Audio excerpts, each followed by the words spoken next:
Welcome to the Egg Whisperer Show, a program exclusively designed to promote reproductive health awareness and discuss fertility preservation options. Here is your host, the Harvard-educated fertility specialist, Dr. Amy.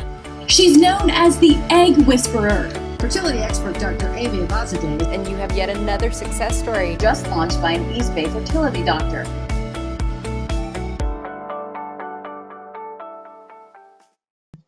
Hi everyone, welcome to the Egg Whisperer Show.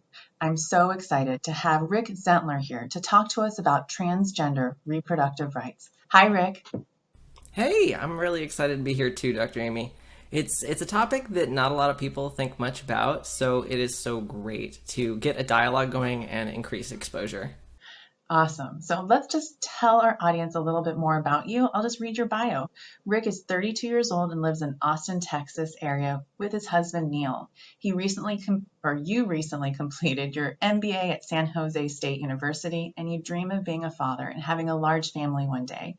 You're a transgender male and froze your eggs during transition prior to beginning hormone replacement therapy. Welcome again to the show, and thank you for being here to talk about transgender reproductive rights. My pleasure. Can you share what your own journey was like as a transgender male deciding to freeze your eggs 6 years ago? Well, first things first, I had to save the money. I had just gotten my mastectomy the year prior in 2014, which I paid about $8,000 out of pocket.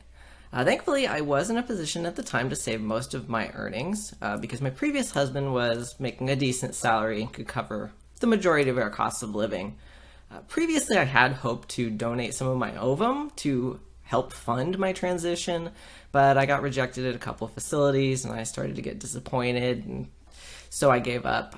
There just really wasn't a market for eggs of a trans man. They just looked at me genetically and rejected me. So I decided to move forward with my own transition at that point.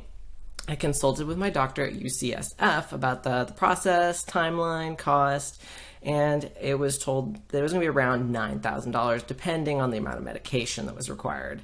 I was given the option of preserving either eggs or embryos. I went with the former. Dr. Macalin was my doctor, was super understanding, and she was very curious about my story. I felt like she was personally invested in helping me preserve my fertility. But I can't say that the majority of the rest of the staff at UCSF were back then. They kind of were just working in their own little bubble. So even though they were based in San Francisco, they weren't really primarily working with the LGBT community. So I got misgendered a lot, and I just let it slide. There was no reason to get upset about it because I was there to have my procedure done and not really get my feelings affirmed. I was there to get my eggs frozen. So it was sort of clinical, but I figured the majority of the staff's empathy was going towards the cis women and the heteronormative couples that were, struggling with that very real and challenging aspect of infertility treatment. So I didn't really fit into the typical narrative. But, mentally and emotionally, I was going through a lot. On the surface, it didn't look like it, but I was super impatient to get my eggs out so I get testosterone in. I read online about, other trans men who had successfully halted their HRT and carried children fully to term, but you don't want to gamble with that sort of thing. I wasn't willing to assume that my own eggs would be viable if I began hormone treatment and then got back off of it. There wasn't enough good information out there at the time to go off of. There still really isn't. We need a lot more research in that area.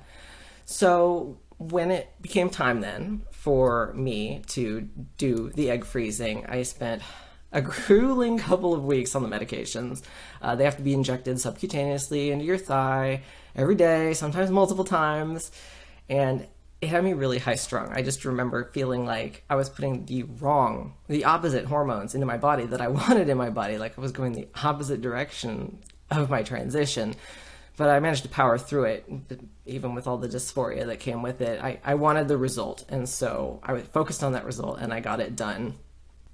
I do recall vividly going in for one doctor's appointment toward the end of it for the intravaginal ultrasound, and seeing on screen my inflated ovaries with the the follicles that had grown so much with the drugs, it was actually sort of a cute, heartwarming moment, almost like getting to see your children. I wanted a picture.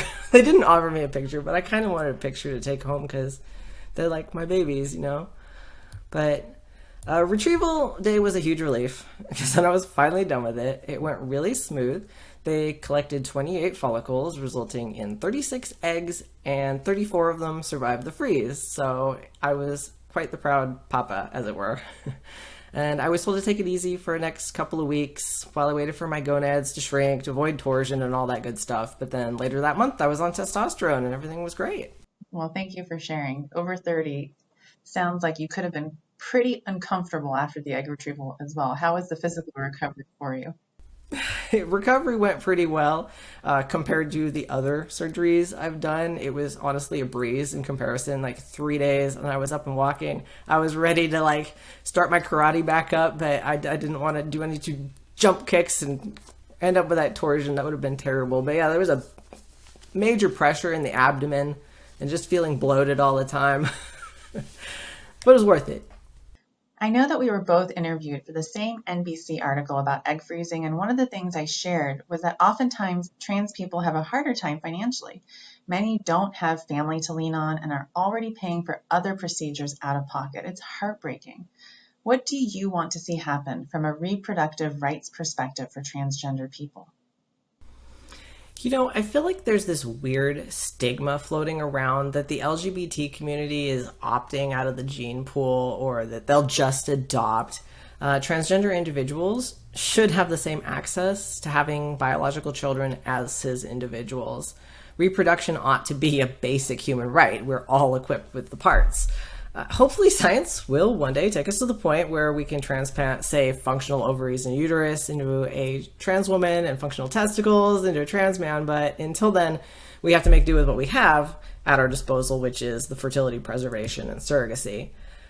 Some watching this might be thinking, what do you mean have the same access? Like, how can transgender individuals have the same access to family building as cis individuals?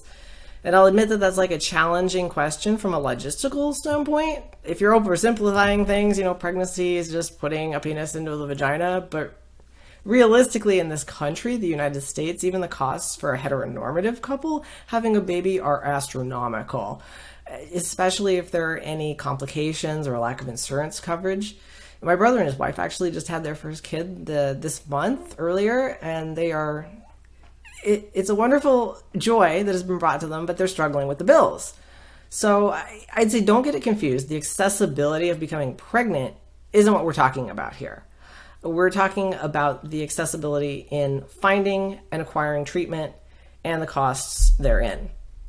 And so for transgender individuals, we're facing a much greater obstacle because of the costs to transition. A trans man might consider procedures such as a mastectomy, hysterectomy, oophorectomy, vaginectomy to remove all the unwanted parts they don't want, and then consider phalloplasty and scrotoplasty to add parts they do. Meanwhile, on the other side of the table, trans women might consider orchiectomy and penectomy to remove their unwanted parts that they don't identify with, and get breast augmentation or vaginoplasty to get what they do identify with. And this doesn't even include surgeries that some trans folk might choose to do, like the facial feminization or masculinization, the cost of hormone therapy, which is a recurring cost every time you gotta get a prescription for testosterone or estrogen. And then, there's other costs too that can be involved, like seeing your therapist regularly for your mental health, getting a voice coach, maybe buying a new wardrobe. You got this new body, you ought to flaunt it, right? And then none of these are by any means a complete list, because some transgender individuals may opt for more, they may opt for a lot less, because it's just really how far do they want to go to be comfortable. But the common denominator is the same. It's expensive. And then freezing eggs or sperm is expensive, and getting a surrogate is expensive. And so when you factor all of that in, there's a big inequity that I see between transgender and cis people who are wanting to do fertility preservation, have biological children. Our lawmakers are continuing to stumble around trying to figure out what defines medical necessity. How does it apply to trans folk? And we're seeing some companies come out and start to offer fertility preservation actually in their health plans, which is phenomenal. That's great. That's a trend that needs to continue. But ultimately, this shouldn't be a difficult question. Trans rights are human rights. So eventually we'll get there, I suppose. But it's frustrating in the meantime, and we just got to keep pushing. And we will keep pushing together. There's no doubt about that. We're going to keep on pushing.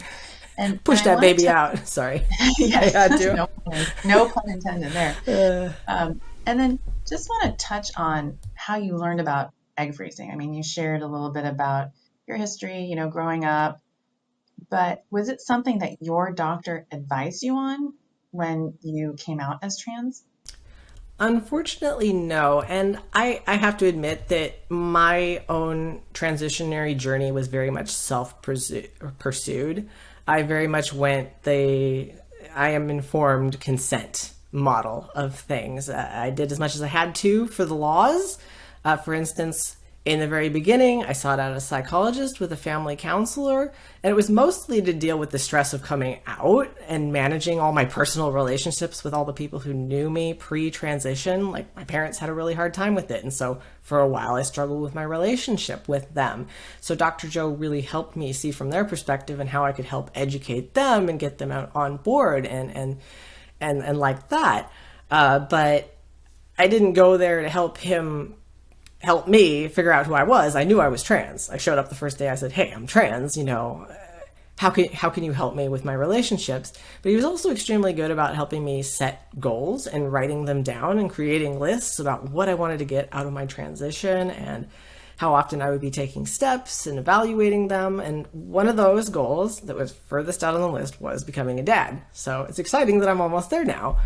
But after he gave me my letter of recommendation that I needed for my mastectomy, I went and I picked a doctor. I went with Dr. Crane because I saw his procedure did really well with preserving the lymph nodes, whereas other doctors weren't as careful with their mastectomies. So I did pay out of pocket for him because he was completely out of network, but that's what I chose to do. And then UCSF was also my own choice. I didn't have any coverage with my employer or my insurance or anything, but they looked like the right choice. There was no referral involved. And when it came to testosterone, I went through Kaiser. They, again, had me see a psychologist, and he wrote me off as good, and I signed my letter of consent, and I got on testosterone. And so all the doctors that I've met with, I say, "Hey, I'm trans." They go, "Oh, that's cool. How can we help you?" I say, I need this, that, or the other. They say, "Okay, cool. Jump through these hoops. We're good to go." And I've been good to go. I did realize I was trans later in life, thankfully. And so I was able to just be like, "Hey, I'm an adult. I know what I want." But we're seeing a lot younger people now coming out as trans, and they have to have, their parents sign off on them, or they haven't really thought about strongly what they're going to want when they're, say, like 30, 40, 50 later, if they want to be parents and that sort of thing. So this is why I keep saying that we need to see more proactivity on the behalf of all the staff, whether they're just a surgeon doing surgeries, whether they're a fertility preservation specialist, whether they're just a standard general practice. Everyone needs to be a little bit more educated.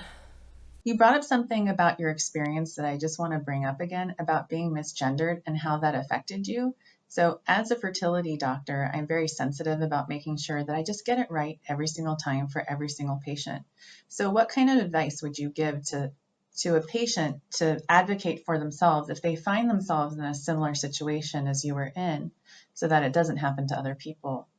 Well, that is a difficult question. It depends on every transgender person. Some of us don't really speak up well for ourselves, or we feel nervous. These are professionals we're around. This is their business, and we're just a patient, so it can be very hard to stand up for yourself. I always feel like having an advocate by your side, if possible, is great. So if a family member or a spouse or whatnot could accompany you to the appointments, sometimes it's way easier for them to speak up and be like, "Actually, correcting you, my spouse would prefer to go by he or she." like that, just because sometimes it's very helpful to have someone just with the ball in your court, so you don't feel like you're the only one bringing it up over and over. You feel like you're a bother, a nuisance, and really it's just you're trying to get the care that you deserve, both physically and mentally, emotionally. Yeah, thank you for that. So you froze your eggs or ovum 6 years ago, okay? And now looking back, how have things changed in the last 6 years, do you think, for transgender people who are going through this process? Admittedly, it's a little bit difficult for me to say because I haven't really been back in that space. I am going to be resuming it next month. We have an appointment to go for the next step. However, I do have friends who, some of them are considering getting fertility preservations and others aren't. I haven't heard a lot about amazing experiences any of them had. I haven't heard any terrible horror stories either, so that's good. I feel like there really hasn't been sufficient progress in the field. When I go in for just like doctor's visits and whatnot, I will introduce myself as transgender, and the doctors kind of just have this, okay response. And it's nice that it's not like taboo or whatever anymore, or weird, seen as abnormal, but they don't ask the follow-up questions. You have to be extremely proactive about telling them what parts you do or don't have. The last time I went in, someone tried to schedule me for pap smear, and it's like, I told you guys I had a hysterectomy. Like, there's not much to check out down there anymore. But it's all about communication, honestly, and there just needs to be more education on the behalf of the staff that are treating transgender patients, and there needs to be more communication on the behalf of the transgender person because, like I said, all of us are different. We all have different comforts and how far we've gone with transition, how far we intend to go with transition, the timing of the various aspects of transition. So it really just requires a lot more dialogue on a subject that people, at least in this country, are very hesitant to talk about. They kind of feel like, it's private. Even in a medical setting, we shouldn't talk about it. It's the exact opposite. So it sounds like the changes that you want to see in the medical field are just better communication, more communication, and just talking about all the things that you've gone through so that your doctor knows everything there is to know about you. Right. It's individual. Of course, all care is individualized to the patient, and it's got to be the same way with trans. So I read really nice articles that you've been interviewed for. You were quoted as saying that it was very freeing to know that you had the ability to preserve eggs and then start taking testosterone. So how did you find out about this option to preserve your fertility?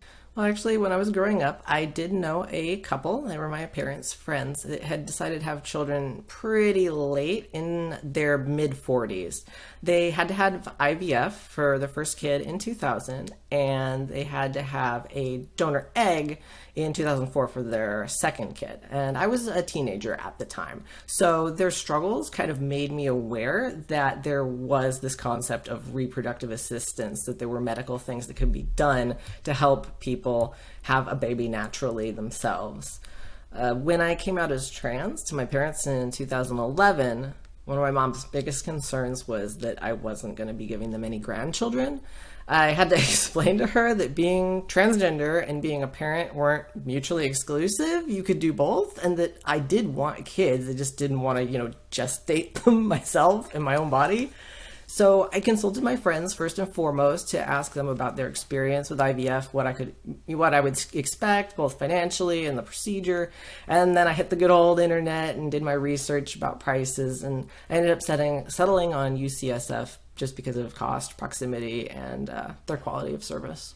And then, was there anything that you'd wish you had known before you froze eggs as a transgender male? Mostly future costs. I felt pretty informed going in. Dr. Mocklin, like I said, was great. She was an excellent resource. She was a great confidant. But really, the retrieval and freezing process are only half the story. The fertilizing, the implementation, the surrogacy, none of those were really discussed in much detail other than, they'll need to be done. And those are even more expensive. On the other hand, I I think it would have been a little overwhelming at the time. Back in 2015, I just really wanted to transition physically and realize my true self and just have, like you said, that peace of mind that I could be a father later on when I was mentally and emotionally mature. But it would have been a little overwhelming, like to be hit with that right at the beginning. So what education do you think is still needed? I mean, it sounds like there could be more financial counseling, but if you had your way to run a transgender fertility preservation clinic, what are the things that you would make sure were present in that type of clinic? Like I said, the two need to go hand in hand. When you're talking about fertility treatment, you also need to be talking about transition and vice versa. Any discussion on transition should include fertility preservation. They should know that it's an option. The current reality of where we are medically right now is that transitioning, depending on how far you go with SRS, or gender affirming surgery as it's more often referred to now, it renders the individual partially or fully infertile. And just like cis women shouldn't have to give up their career to have children, a transgendered person shouldn't have to give up or choose between their identity and having kids biologically. I mean, ironically, we have young women who get harassed all the time, like, oh, what if you want babies, right, when they're looking to get their tubes tied or whatever, and yet you see young transgender individuals who are going in, they want to transition, and they really aren't consulted or informed about their reproductive options. They just get right on the testosterone or the estrogen, and then maybe their body's good, maybe it's not.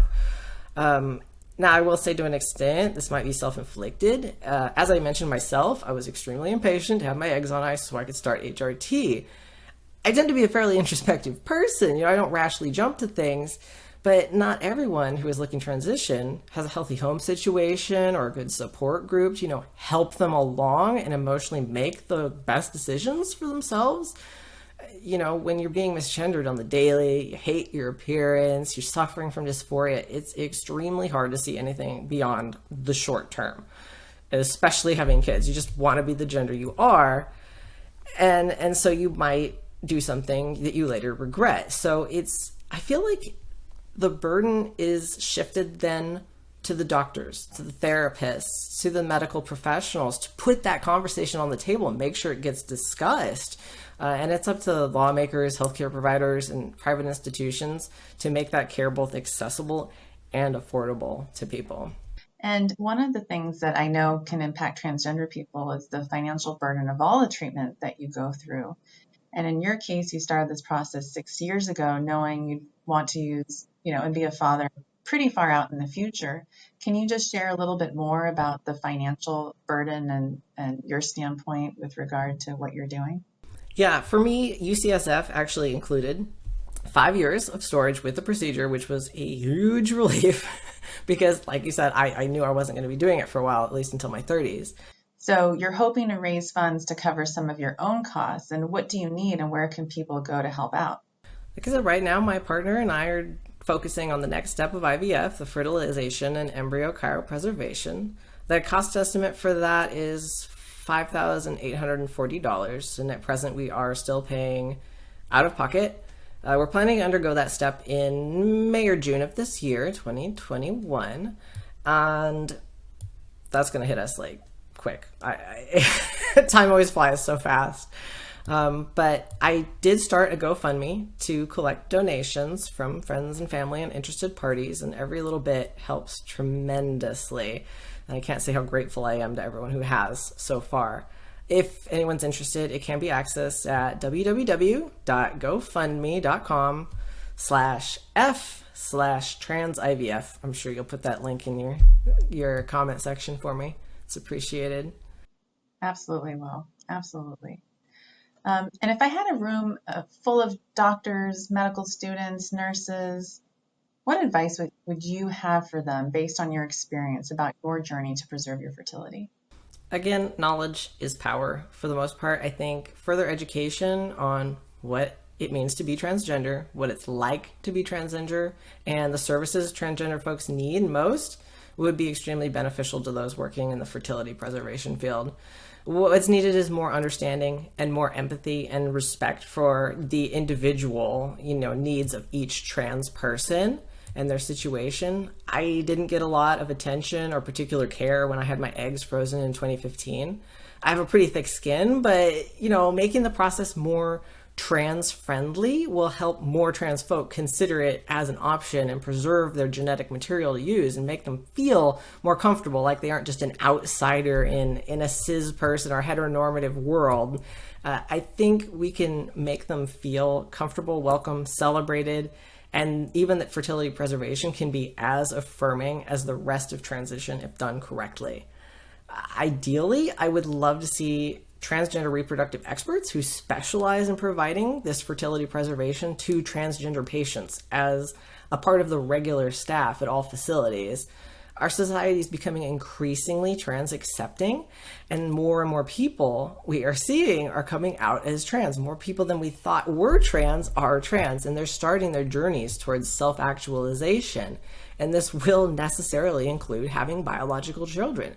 So it makes sense to have specialists who can more closely align with trans needs. How would that actually play out as far as what could I do today to make the experience more trans friendly I've frozen eggs for trans men before. So, it's definitely an experience that I have, but I just want to make sure that I'm learning as much from you as possible as far as what I can do to make that experience. Because I try and make every experience individualized, and I want everyone to have the best experience. So what are some tips that you would have for me specifically, aside from having a doctor that's, assigned to working with trans patients? What else could I do?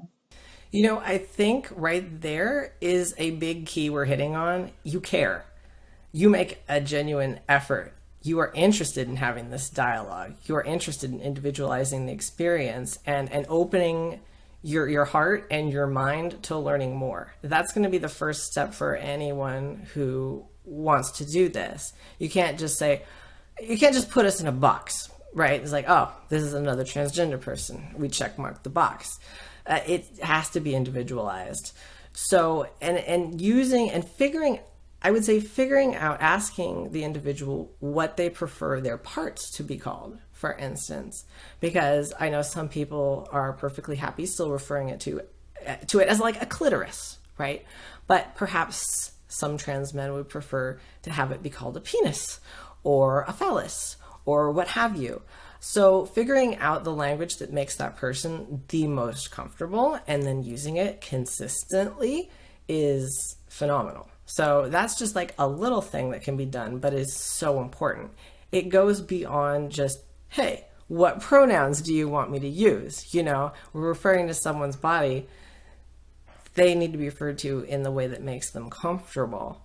Also, I would say just theory crafting a little bit, ultimately most are going to be there to be preserving it so they can then go on hormone treatment, and they are thinking very short-sightedly. They just want to get it done so they can do what they need to do to realize themselves. But doing that theory crafting with them about, oh, aren't you looking forward to becoming a father, becoming a mother, really connecting the experience. Because we identify as male or female, but you can also identify as a mother or a father or a brother or an uncle. And those qualifiers are almost as important. So if you're really channeling the feelings of the transgender individual, you're going to be saying, aren't you looking forward to being a papa? Like I said, I really wanted a picture of my eggs. Sounds crazy because they're not a baby yet, right? But they will be a baby. And I kind of wish I'd had that silly little picture to put on my fridge so I could look at it and smile and know that, my future children are waiting and that I'm going to be a dad someday.